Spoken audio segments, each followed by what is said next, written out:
does. Storms, floods, earthquakes, and disease together exact a larger toll on human life, and the greatest of these is disease.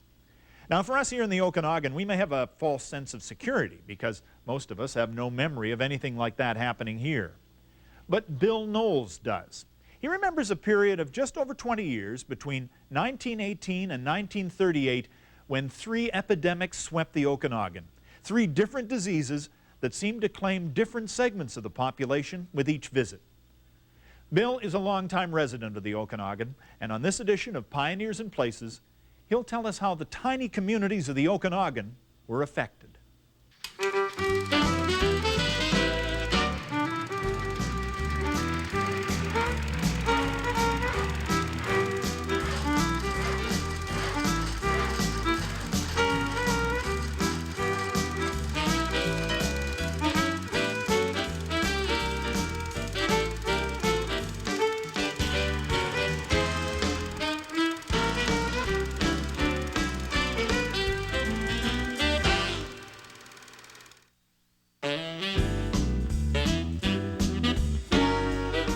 Welcome to Okanagan Pioneers and Places. Mike Roberts with you for the next half hour, and our storyteller today is Bill Knowles. Now, Bill, born in Kelowna in 1908, lived for well, just about all his life in Kelowna, except for some trips to Vancouver, Spratshaw Business School you schooled at? That's right. You're down in Washington State working at, what was the name of the hardware store there? Well, it was Blackwell's hardware store in Okanagan, Washington. Yeah. The biggest store north of Wenatchee.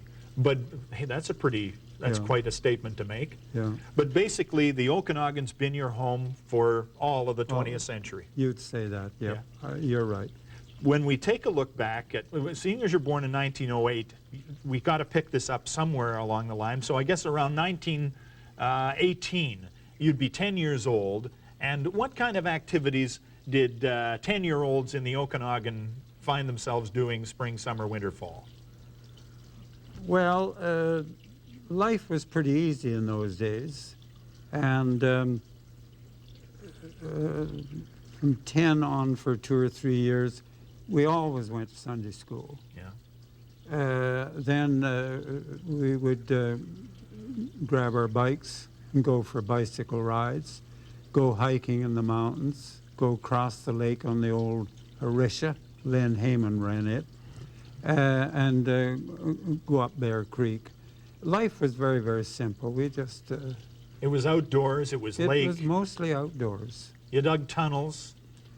Oh, yes, I think every kid acts like a mole sometime in his life. Yeah. And we used to dig tunnels, cover them over, crawl in these tunnels. Right. Yeah. When the regatta was on, I mean, we've got some great shots here of the regatta, and you and a buddy in canoes. Yeah, Gordy Meikle and I lived in a canoe when we were very, very young teenagers. Dad and I built one, but it was so cranky that I dumped with my clothes on like this twice, and Dad said, that's enough. So he bought me a nice Peterborough. And Gordy and I canoed from one end of the lake to the other, down into Skaha Lake, down the old Okanagan River. How old were you when you were doing this? Well, actually, we were about 15. Yeah? Yeah. Did your mom just sort of turn a blind eye to these adventures these kids were doing? Because you'd be gone for days. Yeah, well, Dad told me to stay on next to the shore all the way down. And of course, we got to Peachland. We were across the lake to the island by then. You didn't pay any Oh, attention. hell no, didn't pay any attention. So here you are, and now this is a neat shot. These are some buddies of yours, and look at, they're downtown with a pony and a is that a Democrat cart or what kind of cart? A bit of a Democrat cart. Yeah. It's Orville Kurtz and Don Lone. Look at, that's the main street of Kelowna, Lecky Hardware in the background, Yeah. dirt streets. Later, that became Bennett's Hardware. And was this guy kind of a rogue? He's got an attitude in the picture here. You know, look at his legs crossed, and he's leaning back. He's got the world by the tail. He owned the world. Yeah. Yeah. Into this environment comes really disaster. These are times when there is no medicines that can fight against various kinds of diseases, and it is a time, it strikes me, when there were epidemics in the world. There was. there was. When I was about right after the First World War, 1918, 1918, so I was 10, we had the flu epidemic. Now that was worldwide. It killed millions of people. But we had our share of it right here in Kelowna. And Dad and Mother and I were living on Glen Avenue, which today, of course, is Lawrence. And Lawrence Avenue ran from Richter Street to Gordon Drive, two Just blocks. a couple of blocks. That's all. The rest was orchards around it. And 3 ladies on our street passed away with this flu. Mrs. Woods, Mrs. Leithley, that was Len Leithley and Doris Leithley's mother, and her sister, Mrs. Royal. And we lived right between the 2 sisters in one block. So you can see how worried Mother was, because she worked in Dad's store, was meeting the public and everything. And Ladies on either side of you died. died, and there was no cure for it. They'd try anything. And somebody said, well, get a cake of this camphor ice. It's about the size of that postcard. What is it? It's called camphor? It was called camphor ice, and it came in a cake, a cake. And Mother had a string around her neck, and it went through this piece of camphor ice, and it just hung here so she could breathe it. That was supposed to keep the germs away. That was supposed to keep the germs away. As I say, they try anything. Whether it worked or not, I don't know, but Mother did live. And that certainly would endorse camphor ice for all time as far as she was concerned. Yeah. Was camphor ice the treatment of choice for you forever after that? I don't remember much about it because I was pretty young. Yeah. But you know, there was one terrible disaster. There was 4 well-known families in Kelowna, and Kelowna only had 2,000, 3,000, 4,000 people. Everybody knew everybody. And these 4 families had 1 daughter, several boys, but just 1 girl. Flu took the whole 4 girls. And I believe Lake Kathleen up on Knox Mountain is named after Kathleen Morrison. One of the girls. One of the girls. Yeah. Isn't that tragic? Very tragic. That's 1918-19. That's right. In just a moment, we'll be back after a commercial break because just a few years later, another pestilence comes to town, and we'll talk about that when we come back from this break.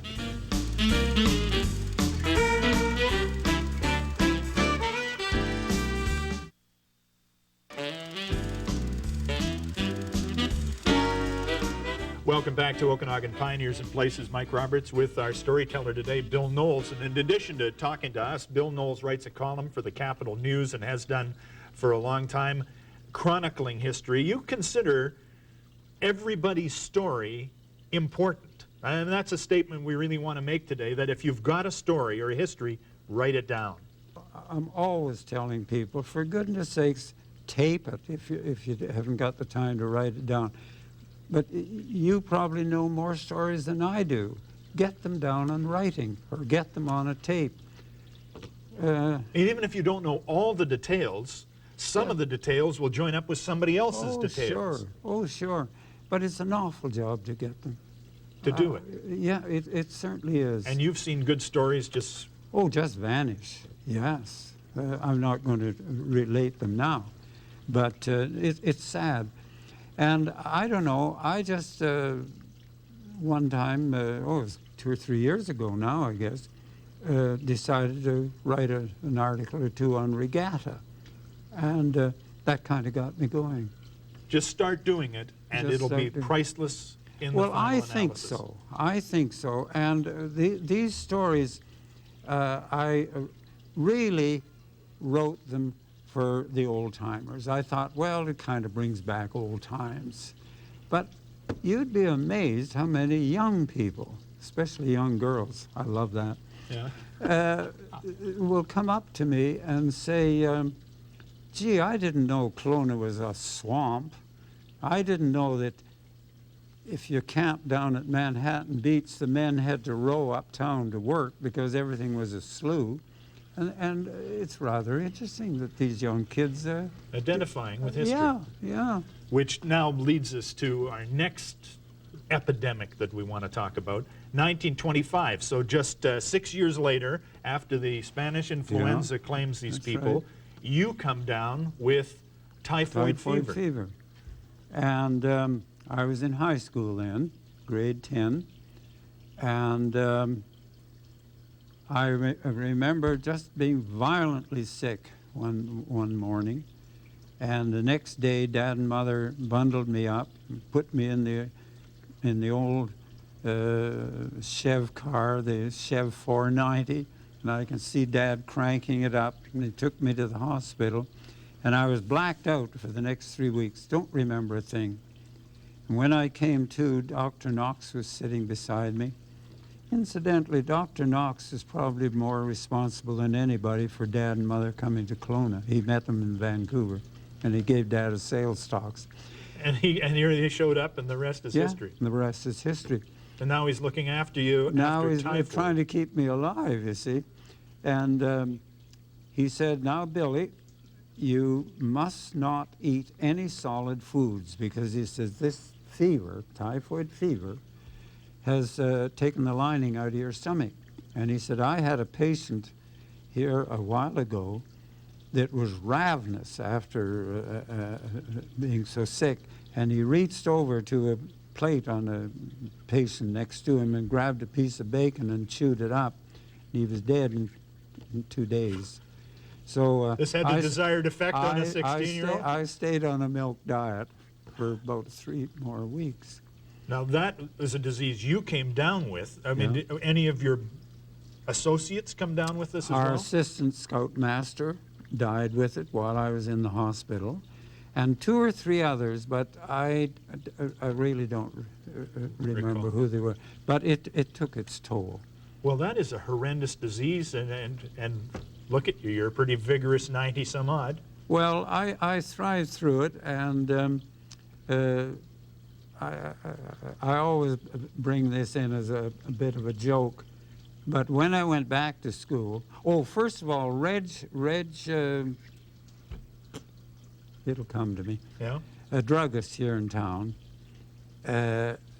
told Mother, she says, Billy should have his hair shaved off, because he says if he doesn't, he can start losing his hair when he's 23, 24. Well, Billy, at that age, was not having anything to do with going to school and bald-headed, so I wouldn't let them do it. Well, when I finally went back to school, I was out about 2 months, and a bunch of us kids were sitting on the grass, and I went like this and scratching myself, and I had a handful of hair. I went like this, another handful of hair. So I entertained them by pulling all my hair out. I went back into class as bald as a coot. And the nice part was, of course, my hair came in as kinkly and curly as could be. My dad had wiry, curly hair, and mine was just like it. But it didn't last. Yeah. When I got to be around 23 or 24, she started falling out, and there's the result right there. Yeah. You kind of saw a preview of it shortly after your recovery, though. That must have been quite something. The kids went home and said, Billy Knowles pulled all his hair out of his head today. Yeah. Good heavens. So you lost a scoutmaster as a result of typhoid? Where do you... He was an assistant to Bud Weddle. Bud Weddle was the scoutmaster. Where do you get typhoid? Is it in water, or where do you get it? The thought was that it came from milk at that time, because it's unpasteurized. Oh yes, yeah. And lots of people used to deliver it in a lard pail to your house. So their sanitation conditions were not very good. No, they were not good. Okay. Not in those days. All right. Typhoid. When we come back from the break, another couple of years later, something else. Don't go away.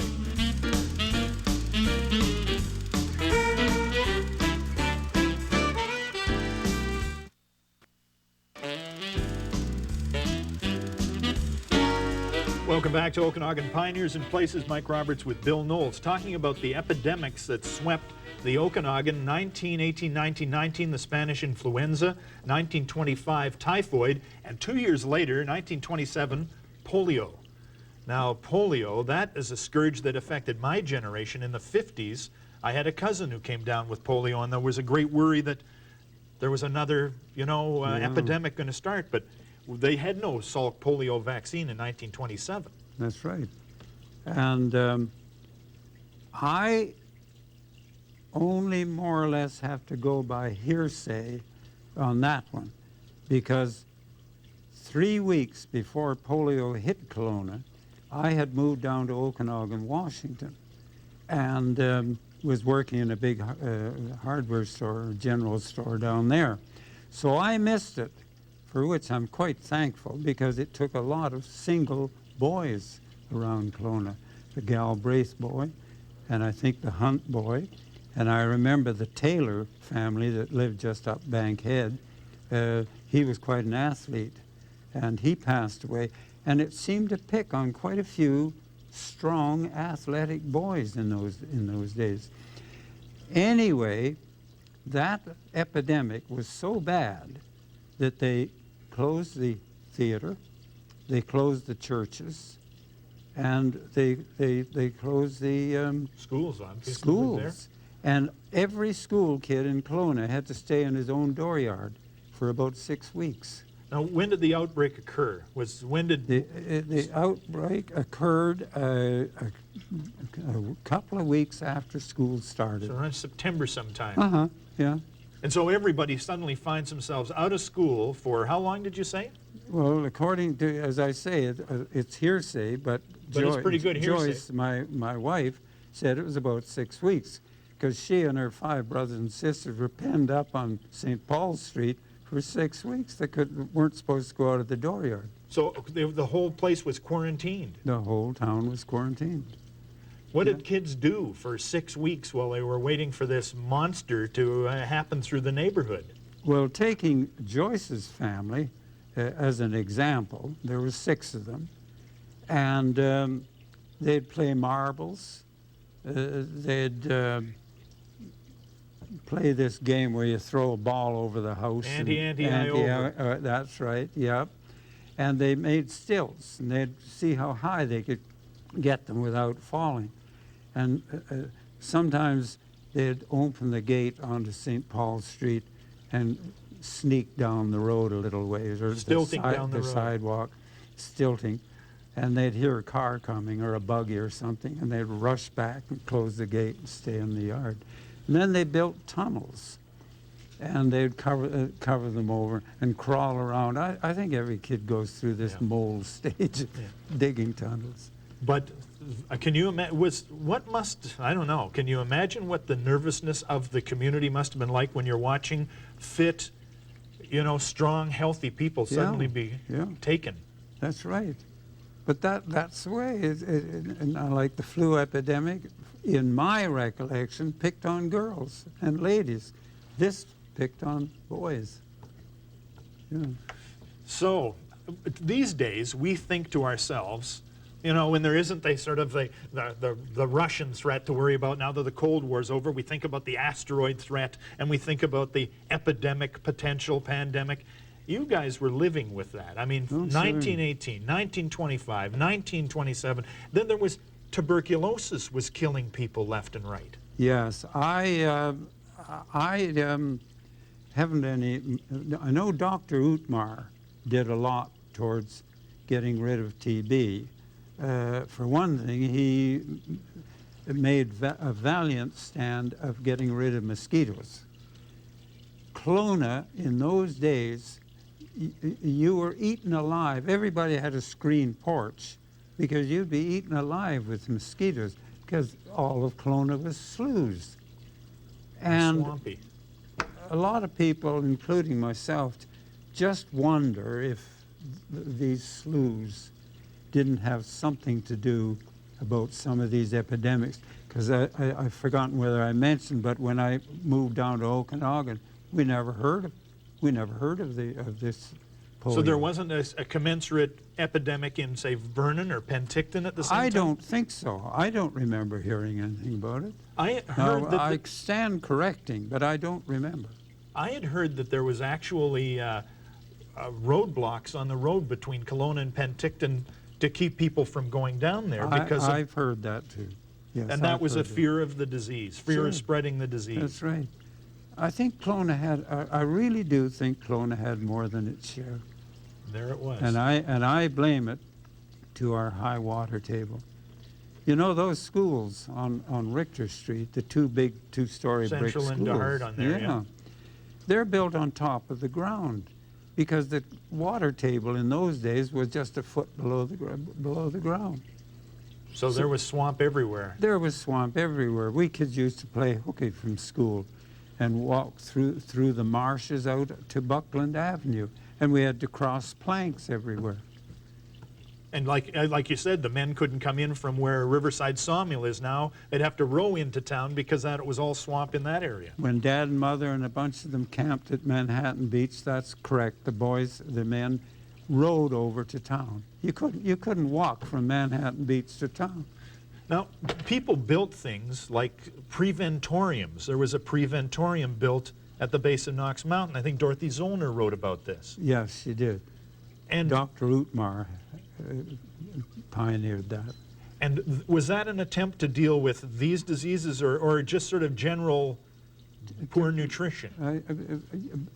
To improve nutrition, and incidentally, they moved it up on Glenmore Road somewhere afterwards. Up a mountain avenue, yeah, I think. because it became quite popular.